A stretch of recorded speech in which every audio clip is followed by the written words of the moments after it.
Welcome back. This is probably our last video in the week 3 series, and this time around we are going to name transition.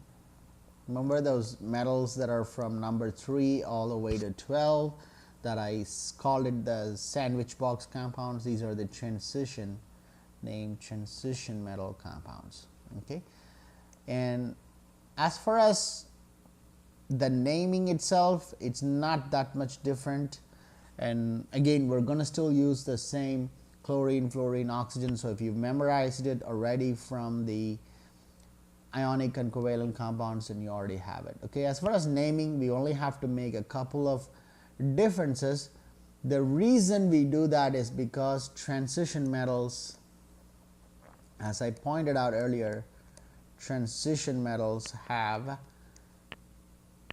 variable charge or oxidation state. I've explained it clearly what variable charge or oxidation state really refers to. So if you're not sure, go back and look up that video. I keep writing transition metal without an N.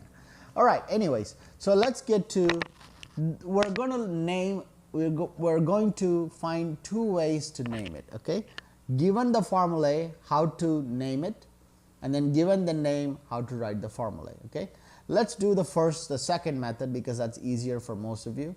Let's say I give you iron 2 chloride. Now it's already, if you notice, the IDE is already taken care of because this is already a written name, right? Now this is very, very important, and I think if I explain it once, there's not going to be much of an exception, so it's going to be straightforward. To write the name itself, this Roman numeral 2 excuse me, is not same as the 2 that you've been used to. Okay, this 2 is specifically for this iron that's sitting right in front of it. Okay, so the Roman numeral goes with the iron and nothing goes with the chloride.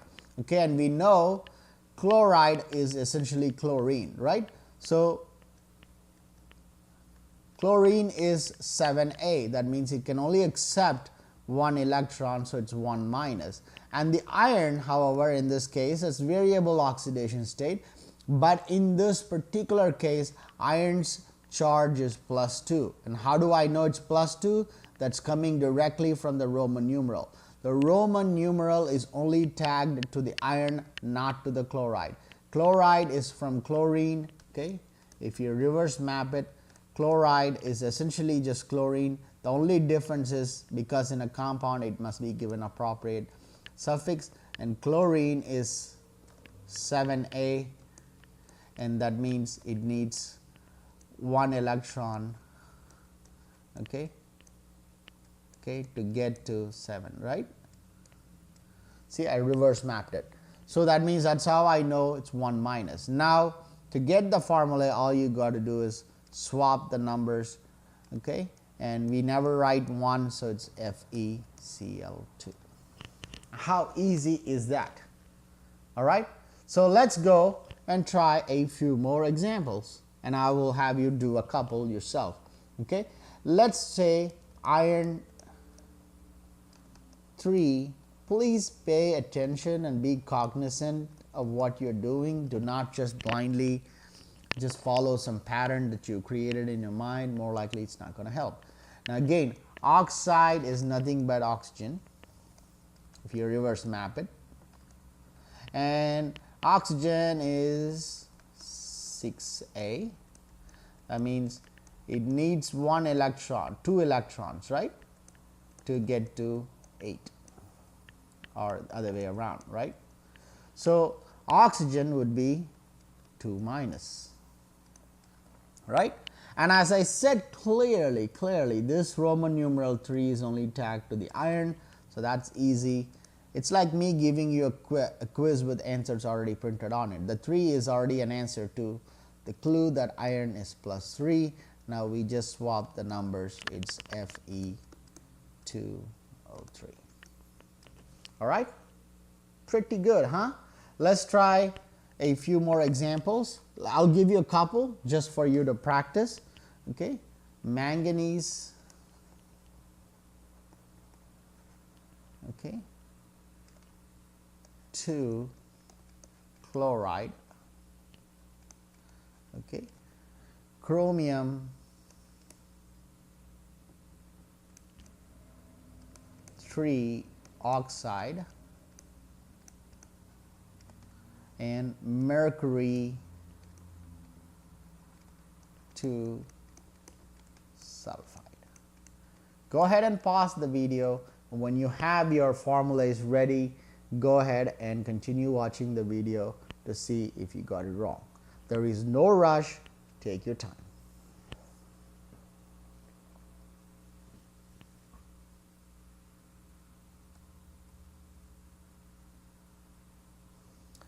All right, so assuming you have taken your time, let's go with the first one, okay?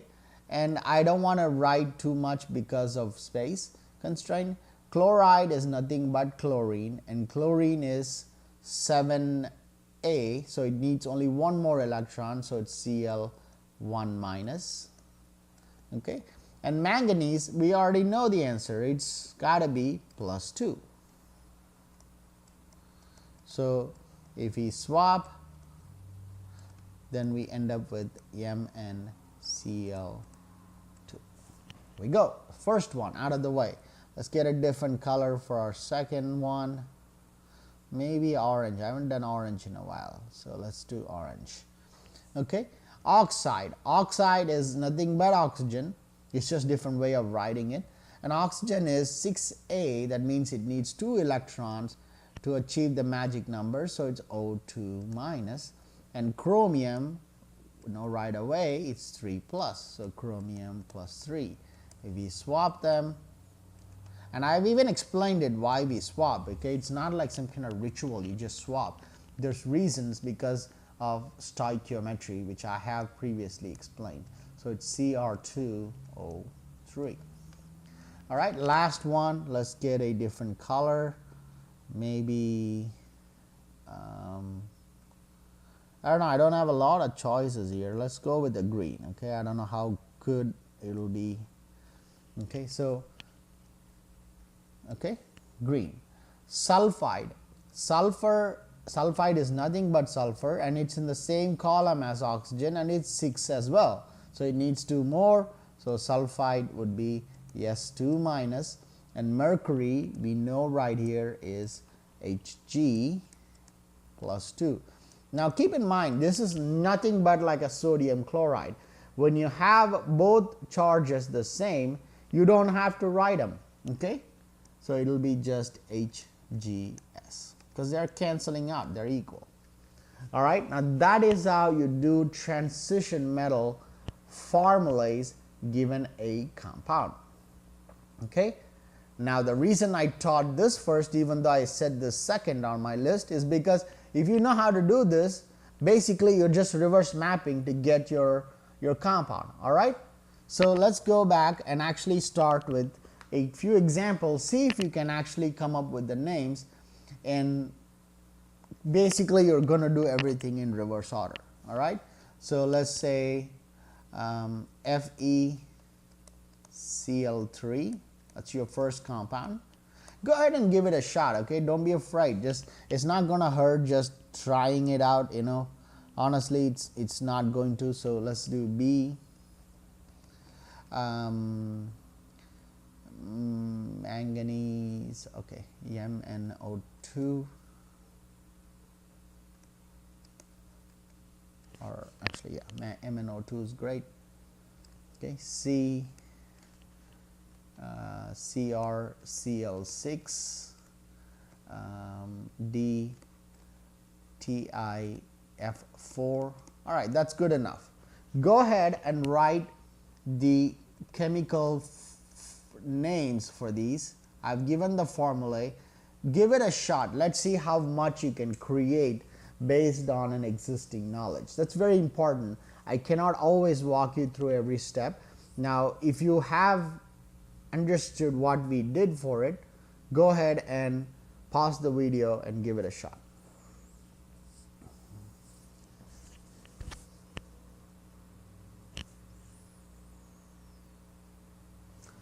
All right, so assuming you have made your best possible effort, and I'm going to give you the benefit of doubt that you did really made an effort instead of just continue watching the video.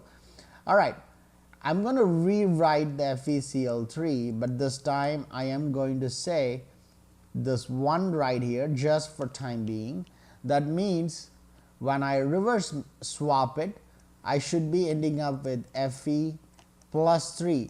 Why is it plus 3? Because it's a metal. And why does the 1 become a negative? Because chlorine is a non-metal, right? Now we know that chlorine is chloride, which is 1 minus always. It's period. There is no exception to that, okay?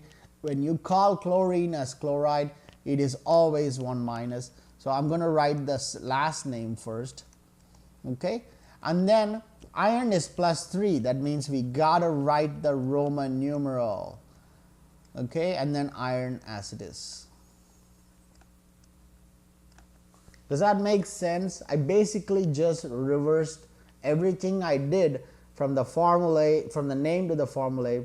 From formula to the name is just the opposite. All right. So same thing, MnO2. I'm going to write the Mn with the 1 and the oxygen as it is.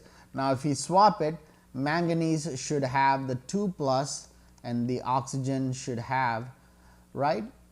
I would say that 1 minus, right? Right? Yes, that's correct. So it will be manganese 2, oops, sorry, got carried away. So what I was trying to really write was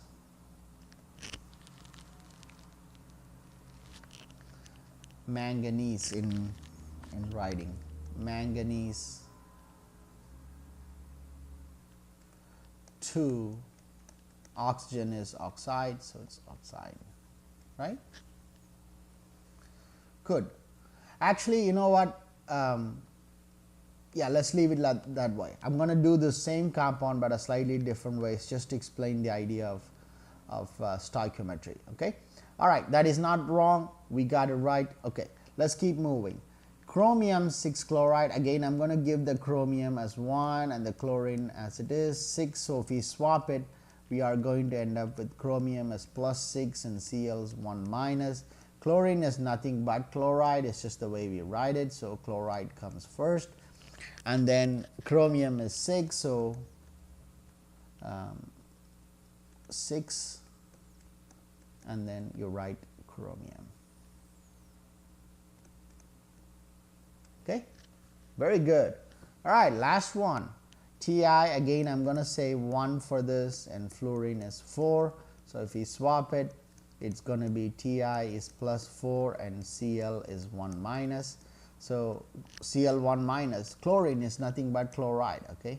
So it's chloride, and then we are going to have 4, and then titanium is Ti. Okay, how difficult was that? I mean, it took me hardly any time, right? Now I did say to you that I'm going to rewrite compound B in a different way, and that's primarily how some people may have seen this. Okay, there's nothing wrong with number 2, but there's going to be some YouTubers who are going to be really pissed off that I wrote MnO2 and not Mn2O4. Well, what happens when you divide Mn2O4 by a 2? Because 2 is a common factor. Well, you're going to end up with MnO2.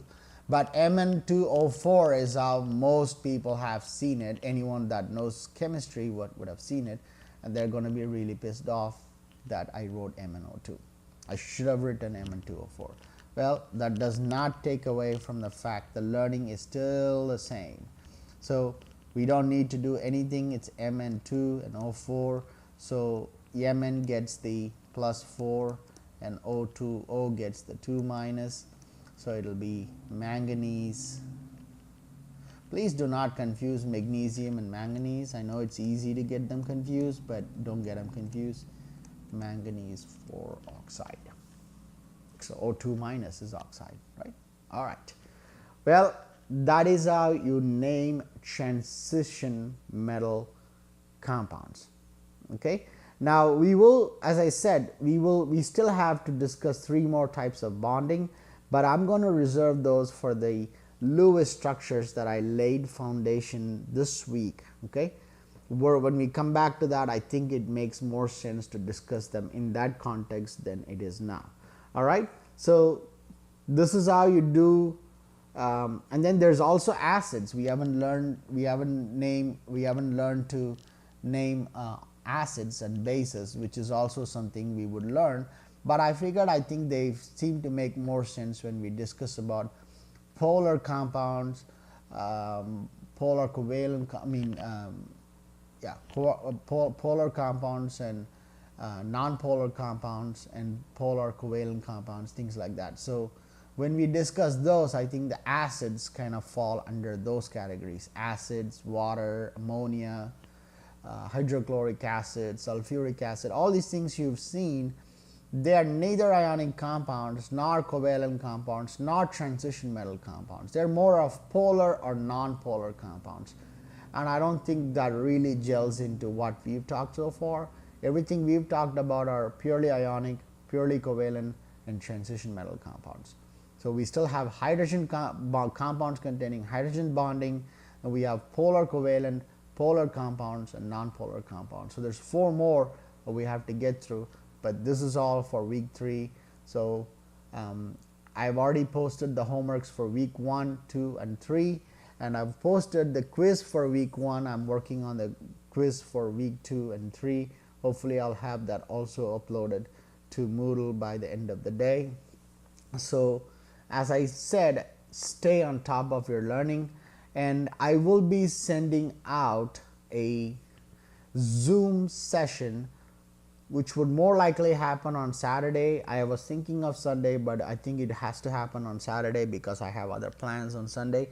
So I will send out a class link. All you gotta do is click on the link at the specified time, and please have your questions ready, so that the reason we're doing it on Saturday is because the quizzes and the homeworks are both due on Sunday midnight. So if you have questions on everything we've learned in week 1 and any questions you may have with the quiz or homework, then it's highly recommended that you join us the rest of the class. I think the first time around I am going to do a class group conference, so whether you want to be seen on video is up to you, but you will all hear me, and I will use the same format. And if any of you have any questions, you can write it up and or have your screen shown to me, or you can just tell me what it is and we can go about it. All right, so but that Zoom link, I will send out an email with instructions on it, and you can all participate. All you have to do is click on the link to participate, and you'll be on the Zoom session. All right, with that said, this is pretty much it for week 3. I am going to call it a wrap, and we're going to pick up when we come back for week 4. We're going to talk about the remainders of the bonding and get into some math. Okay, so far we haven't done any math. Okay, that's pretty impressive for 3 weeks of chemistry with no math. Anyways, that's all. Have a good weekend, and I will talk to you all later. Bye-bye.